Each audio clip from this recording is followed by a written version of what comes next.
Bobby Chemmanur international jeweller. പുതിയ നഗരസഭാ ഭരണസമിതി ചുമതലയേറ്റ് ഒരു മാസം പിന്നിട്ട ശേഷം ആദ്യ കൗൺസിൽ യോഗം വിളിച്ചു ചേർത്തതിൽ പ്രതിഷേധമറിയിച്ച് കൗൺസിലർ PM A ജലീൽ. പുതിയ ഭരണസമിതി ഭരണത്തിൽ കയറി ഒരു മാസം കഴിഞ്ഞ് കൗൺസിൽ യോഗം വിളിച്ചു ചേർത്തതിൽ എതിർപ്പ് അറിയിച്ച് കൗൺസിലർ PM A ജലീൽ. പുതിയ നഗരസഭാ ഭരണസമിതി ചുമതലയേറ്റതിന് ഒരു മാസം പിന്നിട്ട ശേഷമാണ് ആദ്യ കൗൺസിൽ യോഗം വിളിച്ചു ചേർത്തതെന്നും ഇതുവരെ ഒരേയൊരു അജണ്ട മാത്രം മുൻനിർത്തിയ യോഗം മാത്രമാണ് നടന്നതെന്നും PM A ജലീൽ ആരോപിച്ചു. ഒറ്റപ്പാലം നഗരസഭാ കൗൺസിൽ ചുമതലയേറ്റിട്ട് ഒരു മാസം പൂർത്തിയാവുകയാണ്. ഈ ഒരു മാസം പൂർത്തിയായ ശേഷം ഇതുവരെ സാധാരണ കൗൺസിൽ യോഗം വിളിച്ചിട്ടില്ല. ഇന്നലെ പോലും വിളിച്ചത് അടിയന്തര കൗൺസിലാണ്. അത് ഒരു അജണ്ട മാത്രം ചർച്ച ചെയ്യുന്നതിന് വേണ്ടിയാണ് കൗൺസിൽ യോഗം വിളിച്ചത്.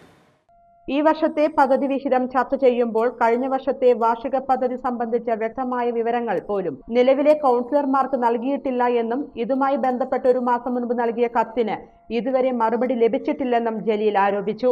ഇത്തരം അപാകതകൾ ഒഴിവാക്കി സുതാര്യമായ രീതിയിൽ ചെയർപേഴ്സന്റെ നേതൃത്വത്തിൽ കൗൺസിൽ യോഗങ്ങൾ നടത്തണമെന്നും ജലീൽ ആവശ്യപ്പെട്ടു. നടപ്പു വർഷത്തെ പദ്ധതികളെക്കുറിച്ച് 2025-26 വർഷത്തെ പദ്ധതി കാലാവധി തീരാൻ ഒരു മാസം മാത്രം ബാക്കി നിൽക്കെ ഇന്ന് വരെ അതിൻ്റെ പദ്ധതികൾ എന്താണ് എന്ന് പോലും ഈ കൗൺസിലർമാർക്ക് അറിയുന്നില്ല. ഒരു മാസം മുമ്പ് കൊടുത്ത കത്തിന് മറുപടിയില്ല. ഇത്തരം രൂപത്തിൽ വലിയ ദുരൂഹതയാണ് പദ്ധതിയുമായി ബന്ധപ്പെട്ട് നടക്കുന്നത്. ഇതിലും കാര്യമായ ചർച്ചകൾ നടക്കണം. ഈ സുതാര്യമായ രൂപത്തിൽ നഗരസഭാ കൗൺസിൽ നടത്തിക്കൊണ്ടുപോകാൻ ചെയർപേഴ്സൺ അതിൻ്റെ പാർട്ടി നേതൃത്വം.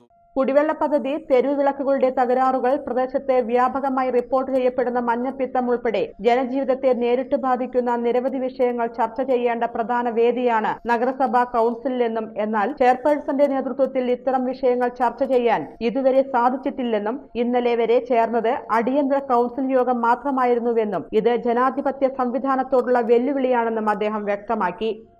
ജനങ്ങളോട് പറയേണ്ട നിരവധി കാര്യങ്ങൾ, തെരുവുവിളക്കാണെങ്കിലും കുടിവെള്ളമാണെങ്കിലും പടർന്നു കൊണ്ടിരിക്കുന്ന മഞ്ഞപ്പിത്ത രോഗമാണെങ്കിലും ഇത് കാര്യങ്ങളൊക്കെ പറയേണ്ട ഒരു വേദിയുടെ കാര്യങ്ങൾ പറയുന്നതിന് വേണ്ടിയുള്ള വേദിയാണ് നഗരസഭാ കൗൺസിൽ.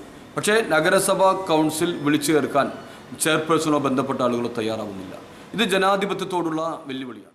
നഗരസഭാ കൗൺസിലിന്റെ അജണ്ടകളും ഉത്തരവുകളും ഓൺലൈൻ അല്ലെങ്കിൽ വാട്സാപ്പ് ഗ്രൂപ്പുകൾ മുഖേന മാത്രം അയക്കുന്ന രീതി അവസാനിപ്പിക്കണമെന്ന് ജലീൽ ആവശ്യപ്പെട്ടു. അജണ്ടകളും ബന്ധപ്പെട്ട രേഖകളും ഹാർഡ് കോപ്പിയായി കൗൺസിലർമാർക്കും ബന്ധപ്പെട്ട ഉദ്യോഗസ്ഥർക്കും നൽകേണ്ടതാണെന്നും ഒറ്റപ്പാലം നഗരസഭയിൽ ഇത് നടപ്പിലാക്കാത്തതിന് നിയമപരമായ തടസ്സമുണ്ടെങ്കിൽ സെക്രട്ടറി അത് രേഖാമൂലം വ്യക്തമാക്കണമെന്നും അദ്ദേഹം കൂട്ടിച്ചേർത്തു.